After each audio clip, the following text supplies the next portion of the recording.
महाराष्ट्र में बिजली दरों में लगातार हो रही बढ़ोतरी से आम उपभोक्ताओं और उद्योगों में नाराजगी बढ़ती ही जा रही है।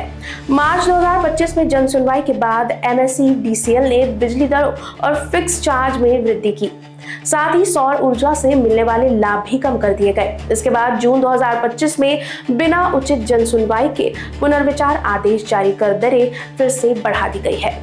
इस फैसले को ग्राहकों और उद्योगों ने बॉम्बे हाई कोर्ट में चुनौती दी है, जहां 3 नवंबर 2025 को पुनर्विचार आदेश को रद्द कर दिया गया। बाद में सुप्रीम कोर्ट ने भी एक तरफा दर वृद्धि पर रोक लगाते हुए सार्वजनिक परामर्श प्रक्रिया का पालन करने के निर्देश जारी कर दिए हैं। इसके बावजूद रद्द किए गए आदेशों के आधार पर बढ़े हुए बिजली बिल भेजे जाने का आरोप भी लगाया जा रहा है। देखिए, टैरिफ बढ़ने से इंडस्ट्रीज का जो बिजनेस है वो कंपटीशन ख़त्म हो रहा है। जो आज में जो हमारे नेबरिंग स्टेट्स है वहाँ का टैरिफ यहाँ से काफ़ी कम है और महाराष्ट्र का टैरिफ करीब 70 से 100% तक ज़्यादा है।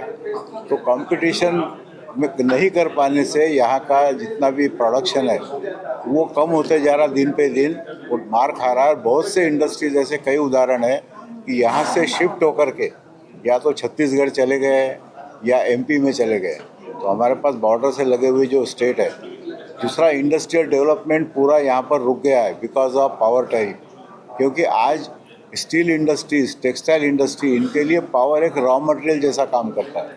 तो as good as a raw material है। अब जब इसकी कीमतें बढ़ जाएगी तो कोई इंडस्ट्री सर्वाइव नहीं कर सकती। देखिए, भविष्य में बिजली की दरें कम रहे इसके लिए हम लोगों को एक तो MERC ने इम्पार्शियल होना चाहिए।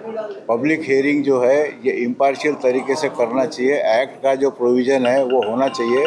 और दूसरा सबसे बड़ा मुद्दा है कि यहाँ पर दूसरे लाइसेंसी आकर के कंपटीशन डेवलप होना चाहिए। दूसरे लाइसेंसी जब तक नहीं आएंगे इस सेक्टर में कंपटीशन डेवलप नहीं हो सकता। तीसरी चीज़ इसमें कि जो खुद का पावर जनरेट कर रहे हैं जैसे सोलर है या ओपन एक्सेस के द्वारा विंड से ले रहे हैं या कोई दूसरे जनरेटर से ले रहे हैं, उसके ऊपर में इतने सारे टैक्सेस और इतने सारे बाकी चार्जेस लगा दिए गए हैं कि वो भी अनवायबल हो रहा है। वो खतरा ऑलरेडी आ चुका है सोलर इंडस्ट्री बंद होने की कगार पे सोलर इंडस्ट्रीज में जो जिस हिसाब से जो प्लानिंग था कि आज हमारा सोलराइजेशन होगा और रिन्यूएबल एनर्जी की तरफ हम जाएंगे, एनवायरनमेंट को प्रोटेक्ट करेंगे, वो सब मुद्दे अभी सिर्फ कागज़ों पर रह गए। तो उसको जो सपोर्ट करने के लिए जो पॉलिसीज़ आना चाहिए था वो पॉलिसीज़ इफ़ेक्टिव नहीं हो रही। देखिए, हम इसको साफ तौर पे बोल नहीं सकते उसको पब्लिक मीडिया में, मगर ये जाहिर होता है कि उन्होंने 1 घंटे के हियरिंग में इतना अच्छा टैरिफ ऑर्डर जो 4,500 लोगों के सबमिशन के बाद में उनको हियरिंग करने के बाद आया था, उसको 1 घंटे के हियरिंग में बिना किसी पब्लिक हियरिंग के, बिना इंटरवेंशन के उन्होंने स्टे कर दिया और नया ऑर्डर लेके आया जिसमें 20% से बढ़ा दिया।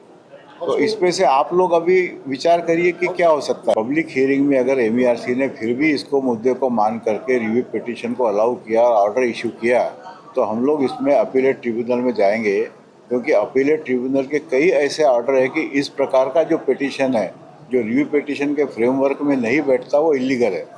इसके बजाय MSEDCL ने नॉर्मल पिटीशन फाइल करना चाहिए जो ईयरली फाइल किया जाता ट्रू अप के लिए। लोकवाहिनी न्यूज के लिए अविनाश तोतड़े की रिपोर्ट।